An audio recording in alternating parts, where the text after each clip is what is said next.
तो hello students, कैसे हैं आप सब। आशा करता हूं आप सब बढ़िया होंगे। तो आज हम पढ़ने जा रहे हैं सॉल्यूशन का लेक्चर नंबर 8। और आज का क्लास बहुत ही इंपॉर्टेंट होने जा रहा है क्योंकि हम इसमें पढ़ने जा रहे हैं वांट हाफ फैक्टर। ये आईआईटी, नीट इन सब में इंपॉर्टेंट तो है ही है, साथ ही साथ यह बोर्ड में भी हमारे बहुत ही ज़्यादा इंपॉर्टेंट है। बहुत सारा क्वेश्चन हमारे इसी टॉपिक से रिलेटेड आता है और हम इसको सॉल्व कर पाते हैं, नहीं कर पाते हैं, डर जाते हैं इससे। तो आज हम इसको आसानी से आसान शब्दों में समझेंगे। और इसको समझने से पहले हमने जो 4 अणु संख्या गुणधर्म के बारे में आपको प्रीवियस क्लासेस में बताए थे, इसके बारे में जरूर देख करके आइएगा हमारे चैनल पर विजिट करके। तो चलिए आज शुरू करते हैं आज का हमारा टॉपिक वांट हाफ फैक्टर के बारे में। तो पहला याद है क्या था, वाष्प दाब में आपेक्षिक अवनमन।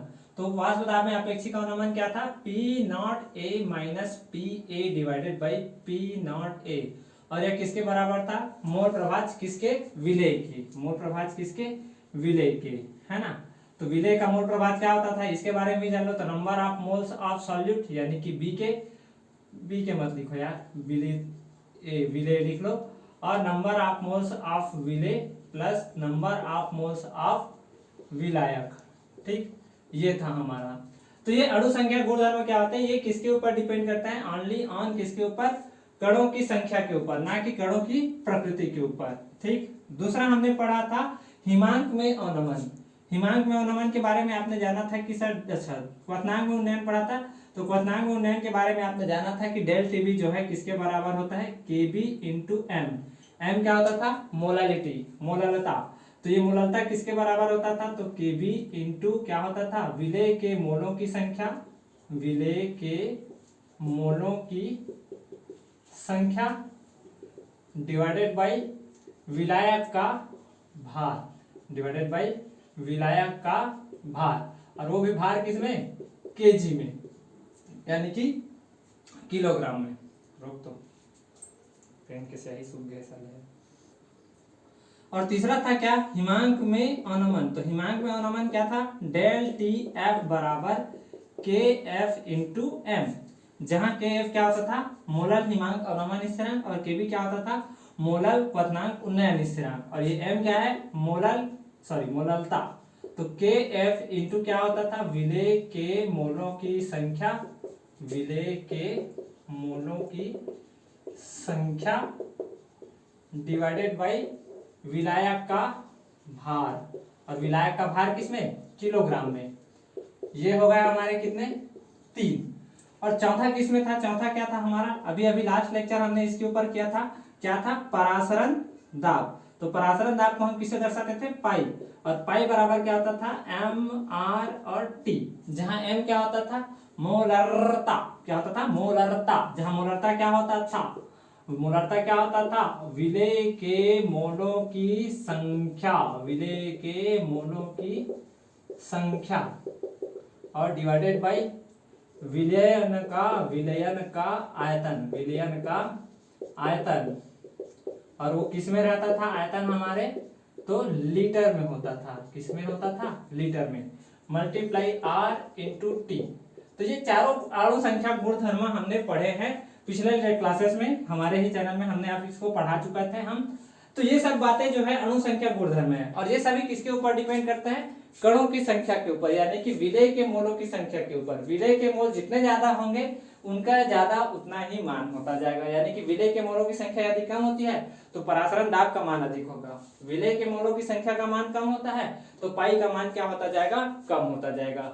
ये चारों कॉलिगेटिव प्रॉपर्टीज जिसको हम अणु संख्या गुणधर्म कहते हैं, इनको हमने आपको बता चुका था। ये सभी आपको क्लियर था। संख्या गुणधर्म किसके लिए थे, नॉन इलेक्ट्रोलाइट्स के लिए, यानी कि जो विद्युत अपघट्य नहीं थे उनके लिए। तो जो विद्युत अपघट्य नहीं थे उनके लिए थे। तो विद्युत अपघट्य के आ जाने से होता क्या था, तो विद्युत अपघट्य के आ जाने से प्रॉब्लम ये होती थी कि वह विलयन में जाकर के, विद्युत अपघट्य जो है वो विलयन में जाकर के क्या हो जाता था, अपघटित हो जाता था। अरे पिछले क्लासेस में आपने, मतलब पिछले 11th क्लास में आपने देखा होगा कि विद्युत अपघट्य क्या होते हैं, तो जो विलयन में जाकर के अपघटित होते हैं। जैसे कि हम एग्जांपल से आपको दिखाएं तो विद्युत अपघट्य क्या है, जैसे कि हमारे पास NaCl है, हम मान लेते हैं कि 100% क्या होता है, डिसोसिएट होता है, यानी कि 100% क्या हो रहा है, टूट रहा है। 100% क्या हो रहा है, वियोजित हो रहा है, ये हम मान के चलते हैं। 100% क्या हो रहा है, वियोजित हो रहा है, ये हम मान करके चल रहा है। तो ये किस पर टूटता था, तो Na प्लस Cl माइनस पर ये क्या होता था, टूटता था। अब मान लो किसी व्यक्ति ने कहा कि सर हमने जो है NaCl के लिए जो परासरण दाब की गणना की उसमें हमारे पास जो पाई का मान आया वो कितना आया, 3 आया। कितना आया, 3 एटमॉस्फेरिक प्रेशर आया। अब कोई व्यक्ति जो था वो कैलकुलेशन से 3 एटमॉस्फेरिक प्रेशर लाया। अब मैं जाकर के इसी को क्या करता हूँ, लैब में एक्सपेरिमेंट करता हूँ इसके ऊपर, और मैं जो है ऑब्जर्व करता हूँ क्या कहते हैं हमारा परासरण दाब। तो हमारा जो परासरण दाब था वो कितना आ गया, 6 आ गया। अब यहाँ पर मान क्या हो गया, डिफर हो गया, यानी कि उसका मान 3 आ रहा था, मेरा मान 6 आ रहा था। तो ऐसा हुआ क्यों, क्योंकि ये जो पहले प्रारंभिक यदि हम स्थिति में देखें तो प्रारंभिक स्थिति में जो NaCl था उसका 1 मोल था और इसके कितने मोल थे, 0। जब ये बनना शुरू नहीं हुआ था। जब साम्य अवस्था स्थापित हुआ, साम्य अवस्था में हम कहते हैं कि मतलब साम्य अवस्था छोड़िए, जब ये पूरा टूट गया तो ये कितना बचा, 0, और ये कितने हो गए, 1 और 1, मतलब कितने हो गए, अणु संख्या मोल कितने हो गए, अब कितने हो गए, मोलों की संख्या कितनी हो गई, 2। यानी कि यहाँ पर हम जो मान रहे थे कि 1 हो रहा था, यानी कि विलेय के मोलों की संख्या कितनी हो रही थी, 1 हो रही थी, वो अब कितनी हो चुकी है, दुगुनी हो चुकी है। कितनी हो चुकी हैं, दुगनी हो चुकी है। अब कोई ये कहेगा कि सर यहाँ तो Na प्लस और Cl माइनस आ गया, हम तो NaCl पर निकालते थे। तो याद करो हमने क्या कहा है, विलेय के मोलों की संख्या, विलेय कैसा है इसके ऊपर हम बात नहीं करेंगे, समझो बात को, विलेय के ऊपर हम बात नहीं कर रहे हैं, विलेय की प्रकृति कैसी इस पर बात नहीं कर रहे हैं, वो वाष्पशील है अवाष्पशील है, इससे हमको लेना देना नहीं है।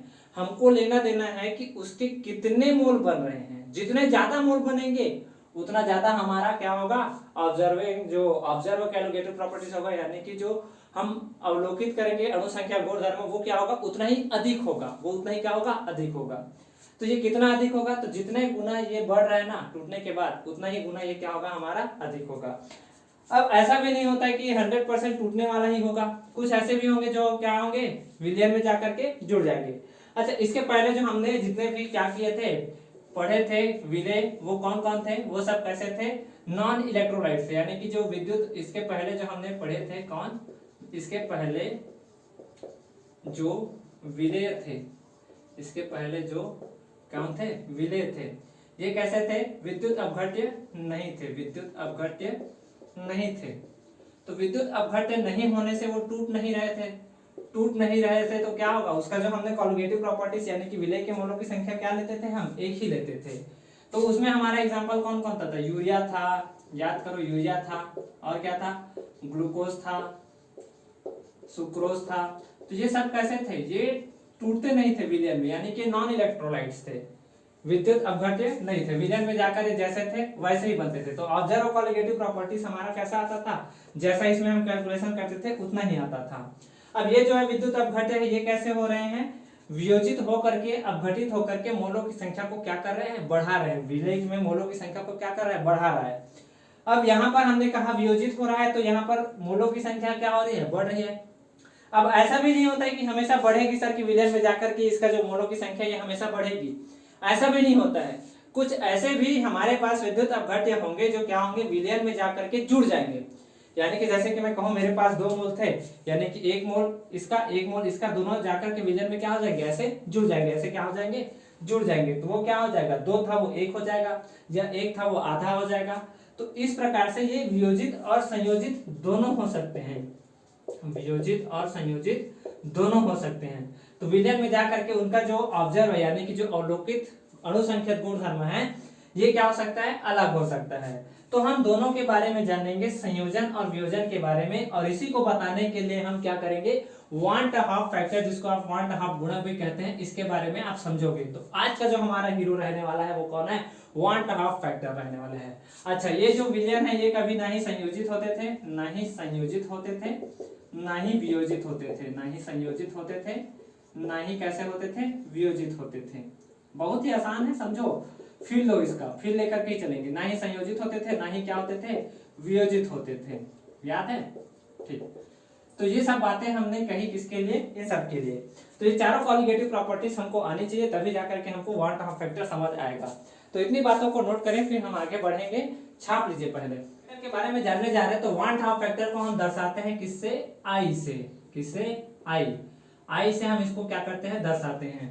तो जो आई है हमको ये क्या बतलाता है, आई हमको ये बतलाता है कि जो विलयन में जा करके जो विलय के मोल है ये अपघटित होकर के, संयोजित होकर के या वियोजित होकर के कितने गुना बढ़ा रहे हैं, किसके मान को, क्या कहते हैं, अणु संख्या गुणधर्म के मान को, है ना, उनके मान को क्या कर रही है, बढ़ा रहा है। तो आई कह सकते हैं आप क्या कि आई जो है ये कितने गुना पार्टिकल बढ़ रहे हैं, यानी कि पार्टिकल का मतलब कण कह सकते हैं, तो कितना गुना कण बढ़ रहे हैं या घट रहे हैं, बढ़ रहे हैं या घट रहे हैं, इसके बारे में हमको क्या करना है, बतलाता है। तो आई बराबर हम क्या कहेंगे, इसका फॉर्मूला यदि हम लिखने को कहें तो आई बराबर हम क्या कहेंगे, तो वियोजन के पश्चात, वियोजन या संयोजन के पश्चात, वियोजन या संयोजन दोनों हो सकता है, वियोजन भी हो सकता है, संयोजन भी हो सकता है। तो वियोजन या संयोजन के पश्चात विलय के मोलों की संख्या, ऐसा कह सकते हो, या विलय, वियोजन या संयोजन के पश्चात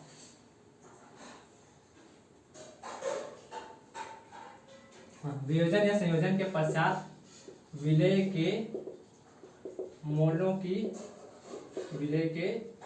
की संख्या डिवाइडेड बाय वियोजन या संयोजन के पहले, यानी कि पूर्व में, वियोजन या संयोजन के पहले, वियोजन या संयोजन के पहले या पूर्व कह सकते हो, विलय के मोलों की संख्या, यही हमारा क्या है, आई है। अरे भाई समझो, बाद में पार्टिकल बढ़ेंगे या घटेंगे ये हमको कैसे पता चलेगा, भाई वियोजन यदि होता है यानी कि टूटता है हमारा, अपघटित होता है, वियोजित होता है, तो आई क्या हो जाएगा, बढ़ जाएगा, और संयोजित हो जाएगा तो आई का मान क्या हो जाएगा, घट जाएगा।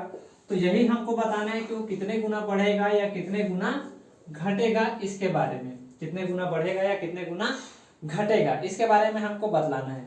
तो सर्वप्रथम हम क्या करते हैं, वियोजन के बारे में जानते हैं। किसके बारे में जानते हैं, वियोजन के बारे में। वियोजन क्या होता है इसके बारे में, तो वियोजन का अर्थ ही है क्या, टूटना। वियोजन का अर्थ क्या है, टूटना। तो हम क्या करते हैं, इसको हम समझते हैं किसके संदर्भ में, तो इलेक्ट्रोलाइट्स यानी कि विद्युत अपघट्य। तो विद्युत अपघट्य हम ले लेते हैं यहाँ पर, वियोजन के लिए हम क्या ले लेते हैं, विद्युत अपघट्य ले लेते हैं। तो विद्युत अपघट्य में भी हम किसको लेंगे, चलो उदाहरण के लिए हम क्या ले लेते हैं, मान लो NaCl को भी ले लेते हैं। सर्वप्रथम किसको ले लेते हैं, NaCl को ले लेते हैं, ठीक है। अच्छा, हम I का वैल्यू निकाल क्यों रहे, क्योंकि हमारा जो ऑब्जर्व कॉलिगेटिव प्रॉपर्टीज है, यानी कि जो हम मान को देख रहे थे, ऑब्जर्व कॉलिगेटिव प्रॉपर्टीज, वो कैलकुलेटेड कॉलिगेटिव प्रॉपर्टीज के बराबर नहीं आ रहा था, कैलकुलेटेड कॉलिगेटिव प्रॉपर्टीज के बराबर नहीं आ रहा था। इस कारण से हम क्या कर रहे थे, इसका वैल्यू निकालने के बाद हम बता पाएंगे कि कितने गुना बढ़ रहा है या कितने गुना घट रहा है। तो NaCl को हमने लिया, तो ये क्या हुआ, Na प्लस Cl माइनस में क्या हो गया, टूट गया। अब ये किसमें है, तो एक्वस में है, यानी कि जलीय विलयन है। ये भी किसमें रहेगा, एक्वस में रहेगा। ये भी कितना रहेगा, एक्वस में रहेगा, ठीक। अब मान लेते हैं कि ये 100% क्या हो रहा है, टूट रहा है, यानी कि 100% वियोजित हो रहा है। मान के चल रहे हैं, ऐसे तो होता नहीं है, हम मान के चल रहे हैं कि 100% क्या हो रहा है, टूट रहा है, वियोजित हो रहा है। तो प्रारंभ में इसके पास मोलों की संख्या कितनी थी, एक थी। मोलों की संख्या कितनी थी, एक थी, यानी कि इसके एक मोल, इसका एक मोल बना रहा है, टूट करके इसका एक मोल बना रहा है। क्या कह रहे हैं हम, क्या कह रहे हैं, प्रारंभ में इसके पास मोलों की संख्या कितनी है, एक, टूट करके बाद में कितना बना लिया, इसका एक और इसका एक, कितना हो गया, 2। तो आई बराबर आपने क्या कहा था, वियोजन या संयोजन। तो वियोजन या संयोजन के पश्चात विलय के मोलों की संख्या। अब विलय में मोल कौन है ये नहीं पता हमको, मतलब विलय में कौन है ये हमको मतलब नहीं है, कितने पार्टिकल हैं इससे मतलब है। तो इसके एक और इसके एक, तो कितने मोल हो गए, 2। और वियोजन के पहले कितना था, तो 1। तो आई का मान कितना हो गया, 2। आई का मान कितना हो गया, पहले कितना था, 1, अब कितना हो गया, इसका एक और एक मिला करके कितना हो गया, इसका एक और इसका एक मिला करके कितना गुना मिल गया, 2 मोल बन गया। तो देखो आई का मान कितना हो गया, 2 गुना हो गया। तो वियोजन या संयोजन के पश्चात विलय के मोलों की संख्या कितनी हुई, एक और एक, इसका 2। और वियोजन या संयोजन के पहले विलय के मोलों की संख्या तो कितनी थी, 1। वियोजन या संयोजन के पहले विलय के मोलों की संख्या कितनी थी, 1। तो देखो हमने क्या कहा था, आई का मान कैसे बढ़ेगा, तो जितना पार्टिकल का मान बढ़ेगा उतना ही आई का मान भी उतना गुना बढ़ जाएगा। यानी कि पार्टिकल के कह सकते हो मोलों की संख्या यदि 2 गुना होता है, 1 से 2 गुना हो गया, 1 से 2 हो गया, मतलब 2 गुना हो गया, तो आई का मान भी क्या हो जाएगा, 2 गुना बढ़ जाएगा। ठीक है, कितना बढ़ जाएगा, 2 गुना बढ़ जाएगा। और एग्जांपल से समझते हैं, फिर लो इसका ना, फिर लो एकदम फिर आएगा समझो क्वेश्चन को, कॉन्सेप्ट समझो। तो MgCl2 है, जैसे कि अपने पास क्या है MgCl2। तो MgCl2 को भी हम मान लेते हैं कि 100% क्या हो रहा है, डिसोसिएट हो रहा है, यानी कि वियोजित हो रहा है। 100% क्या हो रहा है, टूट रहा है सर, बिल्कुल सही। तो ये कैसे टूटता है, तो ये Mg2 प्लस में और प्लस 2Cl माइनस में क्या होता है, ये टूट जाता है। Mg2 प्लस 2Cl माइनस में क्या होता है, ये टूट जाता है। तो शुरुआत में इसके पास कितने मोल थे, 1 मोल थे। कितने मोल थे इसके, 1 मोल थे। टूटने के बाद यानी कि 100% मान लो टूट गया है ना, तो अब इसके कितने बचे, 0। पहले कितने थे, ये 0 थे, ये 0 थे। तो टूटने के बाद इसका कितना बन गया, 1। टूटने के बाद इसका कितना बन गया, 1। और इसका कितना बन गया, 2। अरे स्टोइकियोमेट्रिक कोएफिशिएंट है यार, सीधा सीधा सा बात है ना। तो टूटने के बाद उसके कितने बन गए, 1। और इसके कितने बन गए, 2। तो विलय के मोलों की संख्या की कितनी गुना बढ़ गई, विलय के मोलों की संख्या कितनी गुना बढ़ गई, तो 3 मोल हो गए इसके। और पहले कितने थे, तो 1 मोल थे, तो कितना गुना बढ़ गया, 3 गुना बढ़ गया। तो आई का मान क्या होगा इसके लिए, तो विलय के मोलों की संख्या कैसा, वियोजन या संयोजन के पश्चात विलय के मोलों की संख्या कितनी, 3। वियोजन या संयोजन के पहले विलय के मोलों की संख्या कितना, 1। तो ये कितना हो गया, 3/1। मतलब कितने गुना बढ़ गया, आई का मान 3 गुना बढ़ गया। कितने गुना बढ़ गया, 3 गुना बढ़ गया। ठीक। और जैसे समझना चाहें और एग्जांपल दिखाएं, चलो और एग्जांपल देखते हैं। जैसे कि हमारे पास है Al2SO4 का होल थ्राइस। ठीक है, Al2SO4 का होल थ्राइस। अब मान लेते हैं कि ये भी हमारा कितना टूट रहा है, 100% टूट रहा है। कितना टूट रहा है, 100% टूट रहा है। मानने में क्या है, अभी मानकर चल रहे हैं, बाद में टूटेगा नहीं टूटेगा इसके ऊपर बातें होंगी। अभी तो हम मान लें कि 100% क्या हो रहा है, वियोजित हो रहा है, वियोजित हो रहा है। तो ये किसमें टूटेगा, तो ये टूट जाएगा 2Al3 प्लस में और प्लस 3SO4 2 माइनस में, है ना। 2Al3 प्लस में प्लस 3SO4 2 माइनस। समझो भाई, सिंपल सी बात है। 2Al3 plus 3SO4 2 minus. देखिए प्रारंभ में कितना था, 1 था। ये कितने थे, 0 थे। ये कितने थे, 0 थे। जब ये 100% टूट गया, यानी कि ये पूरा तरीका से टूट गया, पूरा घुल गया ये, तो ये कितना बचेगा, 0। इसके पास कुछ नहीं बचेगा। इसके पास कितने आ जाएंगे, 2 मोल। इसके पास कितने मोल आ जाएंगे, 3 मोल, है ना। ये हमने ऑब्जर्व किया, ऑब्जर्व करके निकाल रहे हैं। तो इसका कितना मोल आ जाएगा, आई का जो मान है, वियोजन के पश्चात कितने, 2 + 3 कितने, 5। वियोजन के पहले कितने थे, आई के मान 1 था, तो कितना आ गया, 5। तो आप देख पा रहे हैं कि आई का जो मान है हमेशा इसके लिए कितना है, 1 से बड़ा है। आई का मान इसके लिए हमेशा कैसा है, 1 से बड़ा है, 1 से हमेशा अधिक रहेगा। चाहे तो और एग्जांपल लेकर के देख सकते हैं, जैसे कि K4FeCN6, ठीक, पोटेशियम फेरोसाइनेट, पोटेशियम फेरोसाइनेट। ये कॉम्प्लेक्स कंपाउंड है, यानी कि उप संयोजन यौगिक है। इस वर्ष आप इसके बारे में पढ़ेंगे इनऑर्गेनिक केमिस्ट्री में। तो K4FeCN6 है, ये भी मान लो 100% टूट रहा है। तो ये कैसे टूटेगा, तो 4K प्लस FeCN6 4 माइनस में टूट रहा है। ठीक, तो शुरुआत में इसके कितने मोल रहे होंगे, 1। इसके कितने रहे होंगे, 0। इसके कितने रहे होंगे, 0। ठीक, क्लियर है। तो जब ये पूरा तरीका से टूट गया होगा तो इसके कितने मोल बचेंगे, 0। इसके कितने मोल आ जाएंगे, 4। इसके कितने मोल आ जाएंगे, 1। ठीक, तो आई का मान क्या होगा, वियोजन के पश्चात कितने, 5, और वियोजन के पहले कितने, 1। तो इसका मान भी कितना आ गया, 5। तो आई का मान देख रहे हैं कि सर वियोजन के लिए हमेशा कैसा रहेगा, 1 से बड़ा रहेगा। आई का जो मान है ये क्या रहेगा, 1 से हमेशा बड़ा रहेगा। तो इतने एग्जांपल को छाप सकते हो आप, पहले एग्जांपल को छाप लीजिए, फिर आगे बढ़ते हैं। अच्छा, इसमें एक कंक्लूजन हम ये कह सकते हैं, क्या क्या सर, कि जो हम ऑब्जर्व कर रहे हैं मतलब अवलोकन कर रहे हैं, एक्सपेरिमेंट से हम देख रहे हैं, लैब में जाकर के एक्सपेरिमेंट कर रहे हैं। तो जो ऑब्जर्व कॉलिगेटिव प्रॉपर्टीज है, कॉलिगेटिव प्रॉपर्टीज मतलब अणुसंख्या गुणधर्म, सीपी का मतलब अणुसंख्या गुणधर्म, कॉलिगेटिव प्रॉपर्टीज, सीपी मतलब अणुसंख्या गुणधर्म, अणुसंख्या गुणधर्म, अणुसंख्या गुणधर्म। तो जो ऑब्जर्व कॉलिगेटिव प्रॉपर्टीज है ये कैलकुलेटेड कॉलिगेटिव प्रॉपर्टीज है, यानी कि हम जो सूत्र में रख करके गणना कर रहे थे उसके मान से क्या आ रहा है, ये अधिक आ रहा है। उसके मान से क्या आ रहा है, अधिक आ रहा है ना। उसके मान से क्या आ रहा है, अधिक आ रहा है। हम जो सोच रहे थे कि इतना आएगा, ये उससे अधिक रिजल्ट दे रहा है।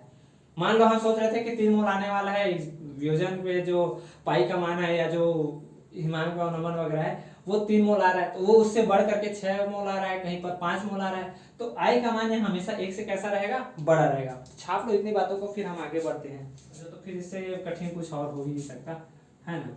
तो वियोजन की कोटि, वियोजन की कोटि। अब वियोजन की कोटि क्या है, हम अभी तक क्या मान रहे थे कि सर वो है हमारा जो क्या कहते हैं, हमारा क्या बोलते हैं जी, जो हमारा जो विद्युत अपघट्य ये 100% क्या हो रहा था, टूट रहा था। अब जो वियोजन की कोटि बता रहे हैं तो इसमें जो हमारा जो विद्युत अपघट्य होगा ये 100% नहीं टूटेगा। ये क्या होगा, कुछ टूटेगा कुछ बचेगा, कुछ टूटेगा कुछ बचेगा।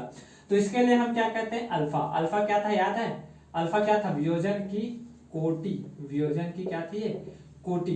कोटि को बताता था कि 1 मोल में से कितने मोल टूटे, 1 मोल में से कितने मोल टूटे। अरे याद होगा यार, 11वीं में पढ़े थे आयनिक साम्य में, तो उसमें पढ़े थे अल्फा एक वियोजन स्थिरांक है करके। याद आ रहा है, याद आ रहा है। चलिए, याद नहीं आ रहा हो तो याद कर लो इसको। अल्फा क्या होता था हमारे लिए, वियोजन की कोटि। ठीक है, यानी कि इसका मतलब क्या होता था, समझो कि 1 मोल में से कितना मोल टूटा, अल्फा मोल टूटा। 1 मोल में से कितना मोल टूटा, अल्फा मोल टूटा, ऐसा करके हमको बतलाता था ये। तो यही है वो वियोजन की कोटि, अल्फा का वैल्यू यही है। तो जैसे कि हम फिर से एग्जांपल लेते हैं, हमारा कौन सा, NaCl का फेवरेट एग्जांपल अपना। लेकिन ये इस बार कैसा टूट रहा है, ये 100% नहीं टूट रहा है, ये 100% नहीं टूट रहा है। मान लेते हैं कितना भी टूटा हो, बट 100% नहीं टूटा है। तो ये कैसे टूट रहा है सर, ये अपना टूट रहा है Na plus plus plus Cl minus, Na plus plus Cl minus में टूटा। तो प्रारंभिक स्थिति में इसका जो था NaCl संपूर्ण था, टूट नहीं रहा था। तो ये कितना मोल था, 1, और ये कितने थे, 0 0। ठीक, अब जब साम्य अवस्था स्थापित हुआ होगा, यानी कि कुछ टूट रहा था आगे, फिर टूट करके ये बन रहे थे, तो दोनों के बीच साम्य अवस्था स्थापित हुआ। तो साम्य अवस्था पर, यानी कि इक्विलिब्रियम पर, साम्य अवस्था पर जो हमारा NaCl है, ये उसमें से अल्फा मोल टूट गए। अच्छा ध्यान दीजिए, यदि यह 1 मोल था तो यह टूट करके एक Na प्लस और एक Cl माइनस बना रहा था। समझो बात को, यह जब 1 मोल था तो इससे टूट करके 1 मोल ये बना रहा था Na प्लस, और 1 मोल क्या बना रहा था, Cl माइनस। तो इसमें से जब अल्फा मोल टूटे होंगे तो ये कितना बनाएगा, अल्फा, और ये कितने बनेंगे, अल्फा। अब हमको क्या करना है, आई का मान ज्ञात करना है। तो आई हमने क्या कहा था, याद करो, वियोजन के पश्चात विलय के मोलों की संख्या। तो मोल में विलय कौन कौन है, Na है, हाँ है, Cl है, हाँ है, क्या NaCl भी है, ये भी है। क्यों, क्योंकि ये पूरी तरीके से नहीं टूट रहा था। इसके पहले हमने क्या कहा था कि ये 100% टूट चुका है, तो हम इसको नहीं लेते थे, इस बार इसको लेंगे। तो क्या होगा, अल्फा प्लस 1 माइनस अल्फा, और डिवाइडेड बाई वियोजन के पहले। तो वियोजन के पहले कितना था, 1, तो ये क्या हो जाएगा, 1 अल्फा से 1 अल्फा खत्म, क्या बचा, 1 प्लस अल्फा, 1 प्लस अल्फा। आई का मान क्या है, 1 प्लस अल्फा। अब यदि ये 100% टूटता, यदि मान के चलता हूं कि ये 100% क्या होता, टूटता, 100% मान को चलते हैं कि ये टूटता है ना, तो 100% टूटता यदि हम कहते हैं इसको, यानी कि वियोजित होता, तो अल्फा का मान हम क्या रखते हैं, 1 रखते। तो आई का मान क्या होता, 1 प्लस 1, 1 प्लस 1 का वैल्यू क्या आ रहा था, 2। तो देखो NaCl का वैल्यू जब 100% टूट रहा था तो 2 आ रहा था कि नहीं आ रहा था, आ रहा था। यानी कि हम जो निकाल रहे हैं ये क्या है, सही है। ठीक, एग्जाम्पल के तौर पे हम दूसरा एग्जाम्पल और लेते हैं। जैसे कि हमारे पास क्या था, MgCl2। ठीक, MgCl2, तो ये भी मान लेते हैं कि 100% नहीं टूट रहा है, 100% नहीं टूट रहा है। तो ये किसमें टूट रहा था, तो Mg2 प्लस 2Cl माइनस, इसमें टूट रहा था। फिर से वही बात कि इनिशियल यानी कि प्रारंभ में ये कितना था, 1 था, प्रारंभ में कितना था, ये 1 था, और ये कितना था, 0 0, कुछ नहीं बन रहा था, केवल MgCl2 था, खाली MgCl2 था, Mg2 प्लस Cl2 कुछ नहीं बन रहा था। और जब इक्विलिब्रियम बना, यानी कि साम्य अवस्था स्थापित हुआ, इक्विलिब्रियम पर आए हम, इक्विलिब्रियम पर आए, तो इसमें से अल्फा मोल टूट गया, एक में से अल्फा मोल क्या हो गया, टूट गया, एक में से अल्फा मोल टूट गया। तो जब इसका 1 मोल टूटा तो ये 1 मोल बन रहा था, और ये कितने मोल बन रहे थे, 2 मोल बन रहे थे। जब इसमें से अल्फा टूटेगा तो ये कितना बनेगा, अल्फा, और ये कितना बनेगा, 2 अल्फा। समझो भाई, फिर से समझाते हैं, क्या कहा मैंने, 1 मोल जब ये था तो टूट करके ये क्या बना रहा था, 1 मोल बना रहा था, और इसके कितने मोल बन रहे थे, 2 मोल बन रहे थे। कितने मोल बन रहे थे, 2 मोल। तो जब ये अल्फा मोल टूटेगा, इसमें से एक में से अल्फा मोल टूटेगा, तो वो कितना बनाएगा, अल्फा, और वो कितना बना लेगा, 2 अल्फा। तो आई का मान क्या होता था, क्या संयोग वियोजन के पश्चात। तो वियोजन के पश्चात कौन कौन है, ये है 1 माइनस अल्फा प्लस 2 अल्फा, और डिवाइडेड बाई वियोजन के पहले कितना था, तो 1, हमने क्या माना था, 1 था, तो 1 मान लिए। तो यहाँ से अल्फा खत्म, क्या बचा हमारे पास 1 + 2 अल्फा, 1 + 2 अल्फा। अब यदि ये 100% टूटता, मान के चलते हैं कि यदि 100% टूटता, अब अल्फा का वैल्यू कुछ भी हो सकता है यहाँ पर 10%, 20%, 30%। तो जैसे कि 30% टूटता तो 0.3 रखते, 40% टूटता तो 0.4 रखते, 50% टूटता तो 0.5 रखते। यदि अल्फा 100% टूटता, यानी कि ये 100% टूटता, तो अल्फा का वैल्यू क्या होता, 1 होता। 100% टूटता तो अल्फा का वैल्यू क्या होता, 1। तो देखो आई का मान कितना आता, 1 + 2 × 1, यानी कि 1 + 2 यानी कितना आता, 3। तो देखो करेक्ट आ रहा है, पिछला क्वेश्चन से देख लो, नाप करके देख लो, हमने क्या कहा था, आई का जो वैल्यू है कितना आ रहा है, 3। आई का वैल्यू कितना आ रहा है, 3। यदि अल्फा बराबर 1 होता तो, यानी कि 100% टूटता तो, बट 100% टूटता नहीं है, इस कारण से हमने यहाँ पर अल्फा कहा। ठीक है, और एग्जांपल चाहो तो ले सकते हो, कौन सा एग्जांपल ले लें, चलो Al2 का ही ले लेते हैं। जैसे कि हम कहते थे Al2SO4 का होल थ्राइस, इसको लेते हैं, ये भी साम्य अवस्था में आता, तो ये कितना बनाता, 2Al3+, 2Al3+ प्लस 3SO4 2-। बहुत इजी है, बहुत इजी है, समझो। जब प्रारंभ में मतलब प्रारंभिक स्थिति में जब कुछ नहीं था, केवल Al2SO4 था, तो ये कितना था, 1, और ये कितने थे, 0, ये कितने थे, 0, कितने थे, 0। ठीक, कितने थे, 0।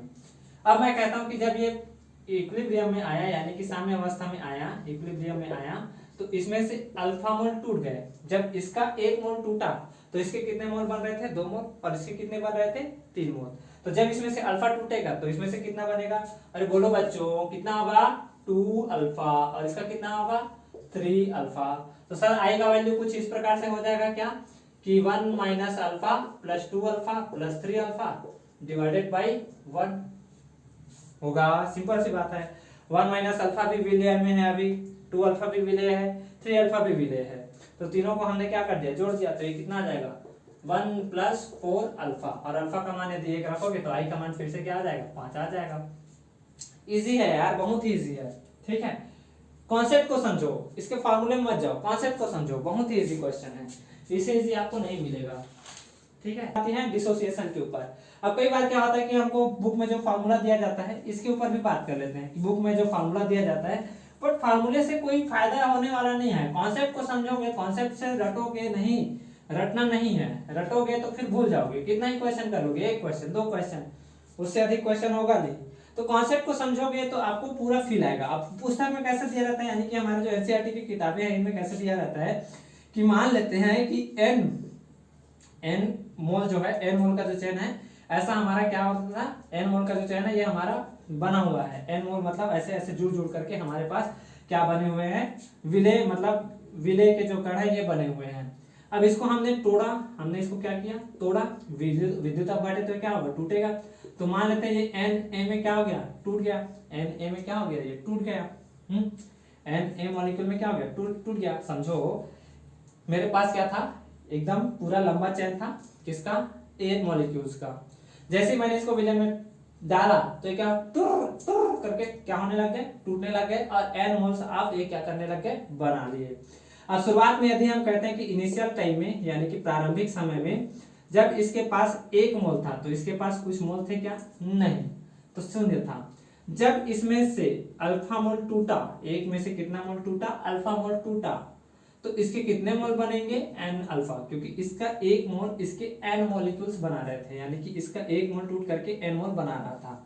ठीक है, तो यानी कि 1 में से अल्फा मोल टूटेगा तो कितना बचेगा, n अल्फा बन जाएगा। तो I का वैल्यू क्या होता था, तो वियोजन के पश्चात तो n अल्फा, या ऐसा लिख लो 1 - alpha + n alpha divided by 1, क्योंकि ये है हमारे पास 1 वियोजन के पहले। ये कब था, इक्विलिब्रियम में, कहाँ पर, साम्य अवस्था में, कहाँ पर, साम्य अवस्था में।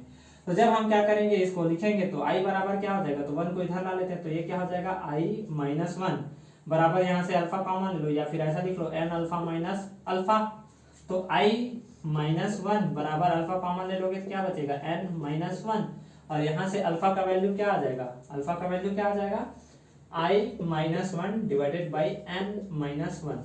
अब पुस्तक में ऐसा ही दिया हुआ है और इसको फार्मूला करके बोल दिया है, और बच्चे इसको रटने लग जाते हैं। रटना कोई चीज का समाधान थोड़ी है यार, कॉन्सेप्ट से सीखो। रियल लाइफ में एग्जांपल ऐसे नहीं दिखते हैं हमको, रियल लाइफ में एग्जांपल कुछ ऐसे दिखाई देते हैं। अब अल्फा का वैल्यू 40% 50% आएगा तो उसमें से आई का मान निकालो, एन का मान निकालो। तो उससे अच्छा है कि हम इसके जरिए से हम क्या करेंगे, इसको समझेंगे। इसको रटना पड़ता है, रटने से कोई चीज सॉल्व नहीं होता है। तो आप कॉन्सेप्ट को समझो ना, काहे इसको फार्मूले में लगे हुए हो।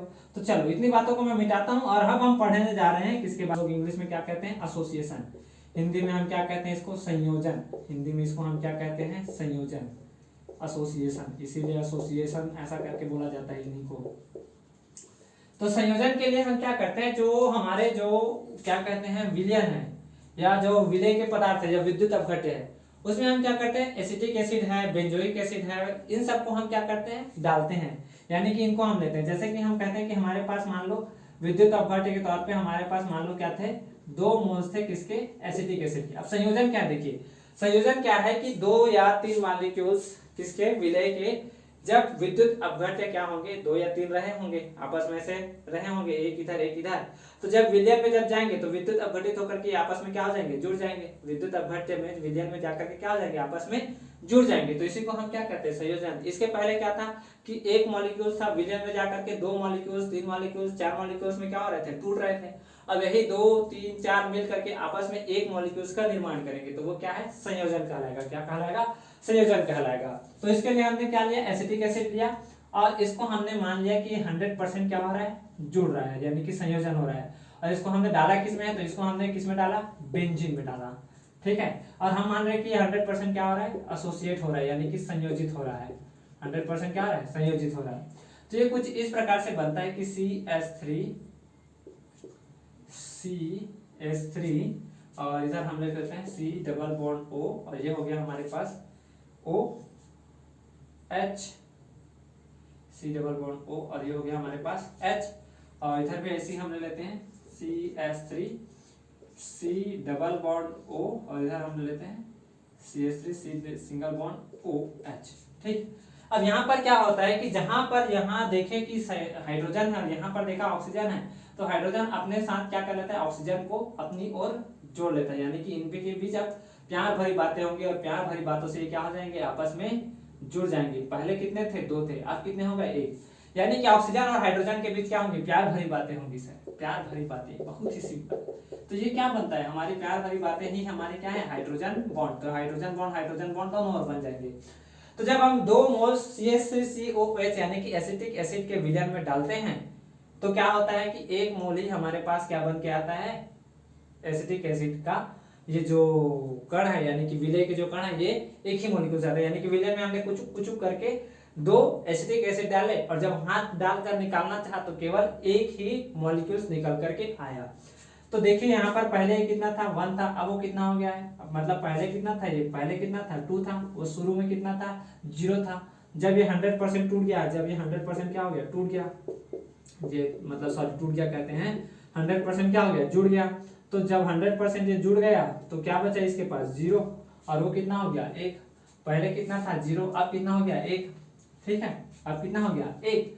2 था, अब 1 हो गया, 2 था तो अब 1 हो गया, यानी कि मॉलिक्यूल्स की संख्या यहाँ पर क्या हो रही है, कम हो रही है।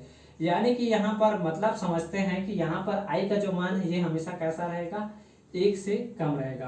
क्या रहेगा, 1 से कम रहेगा। और एग्जांपल देख सकते हैं, जैसे कि हमारे पास क्या है, 2 मोल्स हम ले लेते हैं बेंजोइक एसिड का, जिसको हम C6H5COOH कहते हैं, इसको हम बेंजोइक एसिड कहते हैं।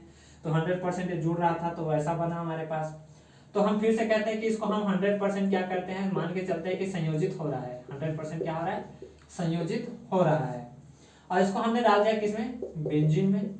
तो फिर से ये क्या हुए, जैसे ये था वैसे ये भी बना लेता है। तो यानी कि मान के चलो ये हो जाता है C6H5, ये हो जाता है हमारे पास कुछ इस प्रकार से C डबल बॉन्ड O, और इधर बन जाता है हमारे पास OH, और इधर भी ऐसे कुछ बना लीजिए C6H5 O single bond H, और इधर C डबल बॉन्ड O। तो यहाँ फिर से इनके बीच प्यार भरी बातें होंगी, मीठी मीठी सी बातें होंगी। ठीक, तो यहाँ फिर से हाइड्रोजन बॉन्ड बन जाएगा, और हाइड्रोजन बॉन्ड बनते ही फिर से क्या हो जाएंगे, ये 2 थे वो 1 बन जाएंगे, हम 2 नहीं अब 1 हो जाएंगे। तो यहाँ पर फिर से क्या हो जाएगा, संयोजन हो जाएगा। संयोजन होने से क्या हो जाएगा, I का मान कम हो जाएगा। देखो इसके लिए I का मान यदि हम निकालें, इसके लिए यदि हम I का मान निकालें तो क्या हो रहा था, पहले पहले मॉलिक्यूल्स कितने थे, 2, अब कितने हो गए, 1। तो वियोजन या संयोजन के पश्चात तो कितना हो गया, 1, पहले कितना था, 2, तो आई का मान क्या हो गया, 1/2। इसके लिए भी चाहो तो निकाल लो, आई का मान पहले कितना था, 2, अब कितना हो गया, 1। तो इसको हम कैसे कहेंगे, आई का मान को, तो आई बराबर क्या हो जाएगा, ये 1 बाद में था और पहले कितना था, 2, तो आई का मान क्या हो गया, 1/2। तो आई का मान हमेशा यहाँ पर क्या होगा, 1 से कम होगा, यानी कि जो हमारा जो ऑब्जर्व कॉलिगेटिव प्रॉपर्टीज होगा, यानी कि जो हम एक्सपेरिमेंट से गणना करके निकालेंगे, एक्सपेरिमेंट्स करके निकालेंगे, मापेंगे एक्सपेरिमेंट करके, तो वो जो ऑब्जर्व कॉलिगेटिव प्रॉपर्टीज है, ये कैलकुलेटेड कॉलिगेटिव प्रॉपर्टीज से क्या होगा, कम आएगा, यानी कि जो सूत्र में मान रख करके निकालोगे उससे हमेशा कम आएगा, क्योंकि यहाँ पर मान क्या हो रहा है, जुड़ रहा है, यहाँ पर क्या हो रहा है, जुड़ रहा है ना। अब हम पढ़ते हैं, अब देखो ये जो है, यह प्रोसेस जो है 2 मोल से 1 मोल बनने का जो प्रोसेस है ना, इसको हम क्या कहते हैं, डाइमराइजेशन कहते हैं। क्या कहते हैं, डाइमराइजेशन, हिंदी में भी इसको डाइमराइजेशन ही कहते हैं ना, डाइमराइजेशन। 2 मोल जुड़ करके 1 मोल बना रहे हो तो उसको हम क्या कहते हैं, डाइमराइजेशन। 3 मोल जुड़ करके 1 मोल बना रहे होंगे तो उसको हम क्या कहते हैं, ट्राइमराइजेशन, है ना। 4 मोल जुड़ करके 1 मोल बना रहे हो तो उसको हम कहते हैं टेट्रामर। 5 मोल जुड़ करके 1 मोल बना रहे हैं तो उसको हम कहते हैं पेंटामर। 6 मोल जुड़ करके 1 मोल बना रहा हो तो उसको हेक्सामर। तो यहाँ कौन बना, कोई नहीं, बस ऐसी बातें करते हैं, है ना। जैसे कि हम कहें कि हमारे पास 3 मोल्स ऑफ ए है, वो जुड़ करके क्या बना लेता है, A3 बना लेता है, तो ये क्या कहलाता है, ट्राइमर कहलाता है। क्या कहलाता है, ट्राइमर। 4 मॉलिक्यूल्स ऑफ ए है, जुड़ करके आपस में A4 बना लिए तो ये क्या कहलाएंगे, टेट्रामर। क्या कहलाएंगे, टेट्रामर। कोई नहीं मर रहा है नाम है इनका, टेट्रामर, पेंटामर, हेक्सामर। तो इतनी बातों को छाप लीजिए। फिर आगे अब हम पढ़ने जा रहे हैं आगे, नेक्स्ट टॉपिक हमारा संयोजन की कोटि। संयोजन की कोटि। अब मान देखो, हम अभी क्या मान रहे थे कि 100% टूट रहा है, 100% जुड़ रहा है। उसके पहले 100% टूट रहा था तो 100% टूटने वाला बना दिया। 100% जुड़ रहा है तो जुड़ने वाला भी बना देते हैं। तो जुड़ने वाला हम अब हम मान के चलते हैं कि इस बार 100% ना जुड़ रहा हो, कुछ जुड़ रहा हो, कुछ ना जुड़ रहा हो। तो इसके लिए कैसे करेंगे, तो इसके लिए फिर से वही अल्फा वाला काम खेलेंगे। अल्फा, कोई इसको बीटा मान लेता है, कोई गामा मान लेता है, कुछ और मान लेता है, तो लैम्डा वैम्डा जो भी मान लेते हैं, जो भी अपना है, तो हम इसको अल्फा ही मानेंगे। अल्फा मतलब 1 मोल में से कितने मोल टूट रहे हैं, 1 मोल में से कितने मोल टूट रहे हैं, अल्फा अल्फा मोल टूट रहे हैं। अल्फा मोल क्या हो रहे हैं, जुड़ रहे हैं, जुड़ रहे हैं यार, टूट रहे नहीं रहे हैं। अल्फा मोल क्या हो रहे हैं, जुड़ रहे हैं। ठीक है, अल्फा मोल क्या हो रहे हैं, जुड़ रहे हैं, ऐसे समझो। 1 मोल में से अल्फा मोल जुड़ रहे हैं। तो जैसे कि हम फिर से वही एग्जांपल लेते हैं, कौन कौन सा अभी जो लिए थे हम, एसिटिक एसिड के लिए चाहे बेंजोइक एसिड के लिए, उसके लिए यदि हम निकालना चाहें तो क्या होगा, संयोजन की कोटि। जैसे कि हम लेते हैं CH3COOH के लिए, यानी कि एसिटिक एसिड। जितने भी कार्बोक्सिलिक एसिड है बेंजीन में डालोगे तो ये क्या हो जाते हैं, जुड़ जाते हैं, संयोजित हो जाते हैं। तो 2CH3COOH है, ये साम्य अवस्था दिखाएगा, तो ये क्या हो जाएगा, हम मान लेते हैं इसको ऐसा शॉर्ट में लिख लेते हैं CH3COOH और ये होल ट्वाइस, है ना। हम इसको शॉर्टकट में ऐसा लिख रहे थे, तो स्ट्रक्चर आप वैसे जैसे बनाया था वैसे बना सकते हो। तो प्रारंभ में यानी कि इनिशियल पॉइंट पर, इनिशियल पर थोड़ा सा इधर लिखना पड़ेगा। तो मैं क्या बता रहा था, हाँ ये बता रहा था कि 2 मोल्स ऑफ CH3COOH है, यानी कि एसिटिक एसिड है हमारे पास। इसको हमने क्या कहा कि साम्य अवस्था में ये कुछ इस प्रकार से गुण दिखा रहा है। कैसे गुण दिखा रहा है, यानी कि ये जुड़ रहा है, 2 मोल में से 1 मोल ऐसा क्या हो रहा है, जुड़ रहा है। तो CH3COOH होल ट्वाइस हम इसको ऐसे लिख देते हैं। तो प्रारंभ में यानी कि इनिशियल पॉइंट पर, इनिशियल पॉइंट पर ये कितना मोल था, मान के चलते हैं 1 मोल था। क्योंकि हमने अल्फा लिया तो अल्फा का वैल्यू हमने क्या बोला, 1 मोल में से अल्फा मोल जुड़ करके या टूट करके क्या हो जाएंगे, उधर जुड़ेंगे, है ना। अल्फा मोल क्या होंगे, वहां पर जुड़ेंगे। अल्फा मोल जुड़ना टूटना छोड़ो, जानते ही हो, है ना। तो यानी कि 1 मोल ये था, तो ये कितना था, शुरुआत में 0 था। तो जब इक्विलिब्रियम यानी कि साम्य अवस्था का समय आया तो साम्य अवस्था में ये कितना मोल टूटा, इसमें से 1 में से अल्फा मोल टूटा। और जब ये 2 मोल था तो इसका कितना मोल बना, 1 मोल, यानी कि आधा। समझो बात को, क्या कहा मैंने, जब इसके 2 मोल थे तो इसका कितना मोल बना, 1 मोल बना। तो जब इसमें से अल्फा मोल टूटेंगे तो इससे कितना मोल बनेगा, अल्फा/2 मोल बनेगा। कितना बनेगा, अल्फा/2। अच्छा, सोच रहे होंगे कुछ लोग, सोच रहे होंगे सर इसमें हम अल्फा लिख दें, तो यदि आप इसमें अल्फा लिखोगे तो हो सकता है आप इसको 2 - 2 अल्फा करके लिखोगे, क्योंकि हमने क्या कहा है कि अल्फा क्या है, 1 मोल में से कितना मोल टूट रहा है, 1 मोल में से कितना मोल टूट रहा है। तो यहाँ तो कितने मोल पर लिए, यदि इसको 2 मोल लेते तो 2 में से 2 अल्फा तोड़ना पड़ता, 3 लेते तो 3 में से 3 अल्फा, तो उधर जाकर के उतना वो बनाता है ना। तो उससे अच्छा है कि हम इसको क्या कर ले, एक में से एक को ही मान करके अल्फा से काम कर लेते हैं। तो एक में से अल्फा टूटेगा तो क्या बना लेगा, अल्फा बाई 2। तो हमने आई का मान क्या कहा था कि संयोजन के पहले संयोजन के बाद, तो संयोजन के बाद कितना बचा, अल्फा बाई 2, और ये क्या बचा प्लस 1 माइनस अल्फा, और संयोजन के पहले कितना था तो 1। तो इसको जब आप निकालोगे तो क्या निकल करके आ जाएगा 1 माइनस अल्फा बाई 2। अब मैं यदि कहता हूँ कि अल्फा यदि मेरे पास 1 हो, यानी कि मेरा पास 100% ये वियोजित हो रहा है, सॉरी संयोजित हो रहा हो, 100% क्या हो रहा हो, संयोजित हो रहा हो, तो अल्फा का मान 1 होने से क्या हो जाएगा, ये 1 माइनस 1/2, यानी कि कितना आ रहा था 1/2। चेक कर लो 1/2 आ ही रहा था, हमारे पास आई का वैल्यू निकाले थे, इसके लिए आई का मान क्या आ रहा था 1/2। दूसरा एग्जांपल हमारे पास बेंजोइक एसिड का था, तो C6H5COOH, ये भी यदि साम्य अवस्था में हो, साम्य अवस्था में हो मतलब 100% ना टूट रहा हो, और किसमें है, ये बेंजीन में है, लिखना पड़ेगा यहाँ पर किसमें है, ये बेंजीन में, यहाँ पर लिख देता हूँ, ये भी किसमें हो रहा है, ये बेंजीन में हो रहा है ना। तो ये क्या बना रहा है, C6H5COOH होल ट्वाइस, ऐसा होल ट्वाइस, ठीक, ये ऐसा बना रहा है अपने पास। तो प्रारंभ में इसके कितने मोल रहे होंगे, मान लेते हैं 1 मोल रहा होगा, तो जब इसका 1 मोल रहा होगा तो इसका 0 रहा होगा प्रारंभ में। अब जब साम्य अवस्था की बातें करेंगे तो साम्य अवस्था में इसका जो है कितना मोल बचेगा, 1 में से अल्फा मोल टूट गया, 1 में से कितना मोल टूट गया, अल्फा मोल टूट गया। तो जब ये 2 थे तो वो कितना बना रहा था, 1 मतलब आधा, तो जब ये अल्फा टूटा तो ये कितना बनाएगा, अल्फा बाई 2, कितना बना लेगा, अल्फा बाई 2। तो फिर से आई का वैल्यू निकालिए, आई का वैल्यू निकालिए, चलो बताओ क्या होगा, तो 1 minus alpha plus alpha divided by 2 divided by 1, तो फिर से क्या आ जाएगा 1 माइनस अल्फा बाई 2।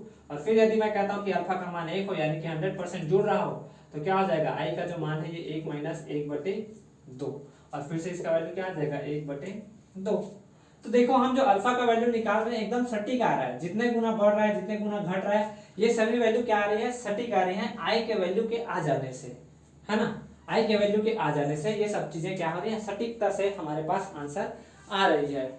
अब हम इसको ऐसा भी तो कह सकते हैं सर कि आई का जो मान है या आई को जो है हम कुछ इस प्रकार से भी तो कह सकते हैं, इन सबको मिटा रहा हूं मैं, नोट कर लियोगे, होप नोट कर लो, पॉज करके नोट कर लेना था यदि नहीं नोट किए थे तो हमने क्या कहा कि सर यदि हम आई के बारे में कुछ ऐसा कहें, यदि आपको फील हो गया हो, तो हम आई को ऐसा नहीं कह सकते क्या कि ऑब्जर्व्ड मतलब अवलोकित colligative properties divided by calculated colligative properties,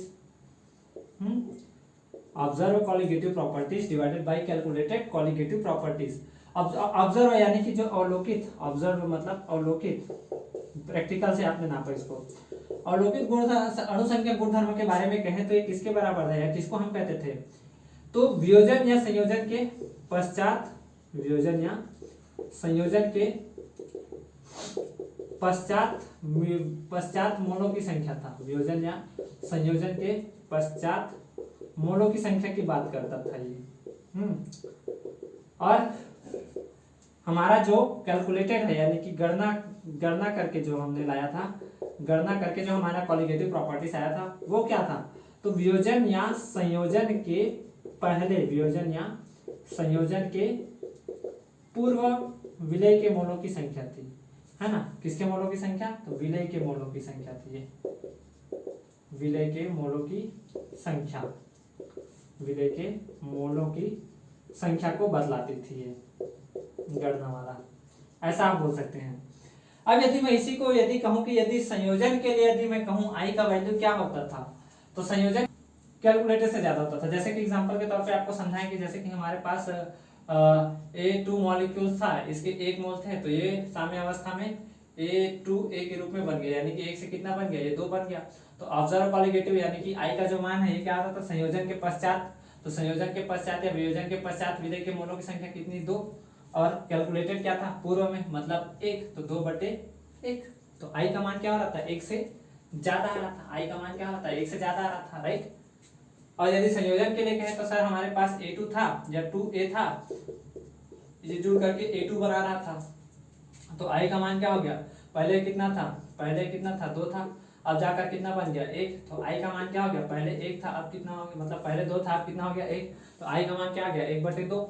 तो आई का जो वैल्यू है यहाँ लेस देन 1 आ रहा है। फील लो, समझो बात को, क्या कहा मैंने, ऑब्जर्व कॉलिगेटिव प्रॉपर्टीज क्या है, संयोजन या वियोजन के पश्चात विलय के मोलों की संख्या। और कैलकुलेटेड क्या है, संयोजन या वियोजन के पहले विलय के मोलों की संख्या। तो दोनों में आप देख रहे हैं कि विलय के मोलों की संख्या को गणना किया तो आई का मान कभी 1 से ज्यादा तो कभी 1 से कम था। तो 1 से ज्यादा कब था, जब वो वियोजित हो रहा था, 1 से कम कब था, जब वो संयोजित हो रहा था।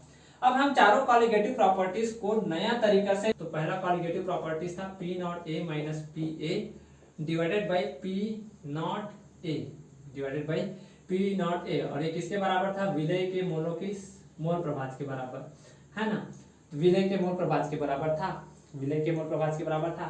अब इसमें हम यदि I का मल्टीप्लाई कर दे, ये थोड़ा सा x जैसा बना दिया मैंने, है ना, तो I का यदि हम इसमें मल्टीप्लाई करें तो ये क्या हो जाएगा, ये पूरा तरीका से अपडेट हो जाएगा विद्युत अपघट्य के लिए भी और उसके लिए भी, सभी चीजों के लिए। दूसरा हमारा था क्या था, दूसरा हमारा था क्वथनांक में उन्नयन, क्वथनांक में उन्नयन स्थिरांक। तो डेल टीबी बराबर क्या था, केबी इंटू एम, जहां एम क्या था, मोलैलिटी। तो इसमें भी यदि आई का मल्टीप्लाई कर दोगे तो ये भी क्या हो जाएगा, अपडेट हो जाएगा। तीसरा था डेल टी एफ, तो डेल टी एफ बराबर क्या था, तो के एफ इंटू एम इंटू आई, इसमें भी आई का मल्टीप्लाई कर देंगे। और लास्ट क्या था, pi is equal to M R T, जहां एम क्या था, विलय के मोलों की संख्या, सॉरी मोलरता, तो विलय के मोलों की संख्या डिवाइडेड बाई विलयन का आयतन। इसमें भी हम क्या कर देंगे, आई का मल्टीप्लाई कर देंगे।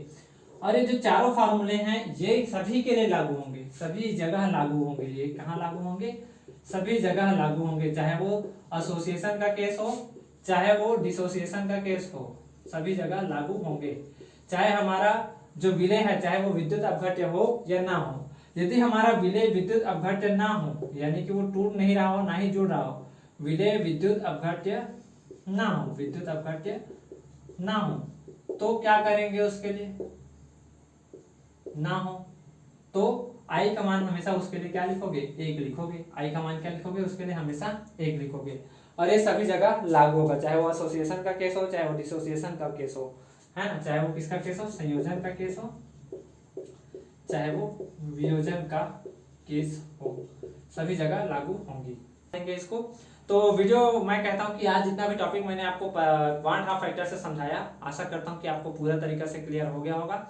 न्यूमेरिकल जो है आईआईटी नीट के लिए इंपॉर्टेंट होता है, चाहो तो इसके लिए आप न्यूमेरिकल सॉल्व करना चाहते हो तो कमेंट बॉक्स में आप कह देना कि सर न्यूमेरिकल के लिए एक वीडियो और बना दीजिए, तो मैं बना दूंगा। तो वीडियो अच्छा लगा हो तो लाइक करना, और चैनल पर यदि नए हो तो सब्सक्राइब कर लेना, और इसको ज़्यादा से ज़्यादा आगे शेयर करिएगा, क्योंकि इससे हमको बहुत ही ज़्यादा मोटिवेशन मिलता है। आपको फ्री है ये सब करना, हमारे लिए बहुत ही मेहनत का काम होता है ये सब करना, तो कृपया इसको आगे शेयर भी कर दीजिएगा, और चैनल पर नए तो सब्सक्राइब भी कर लीजिए। तो आगे मिलते हैं अगले क्लास में, तब तक के लिए ऑल द वेरी बेस्ट। जय हिंद, जय भारत।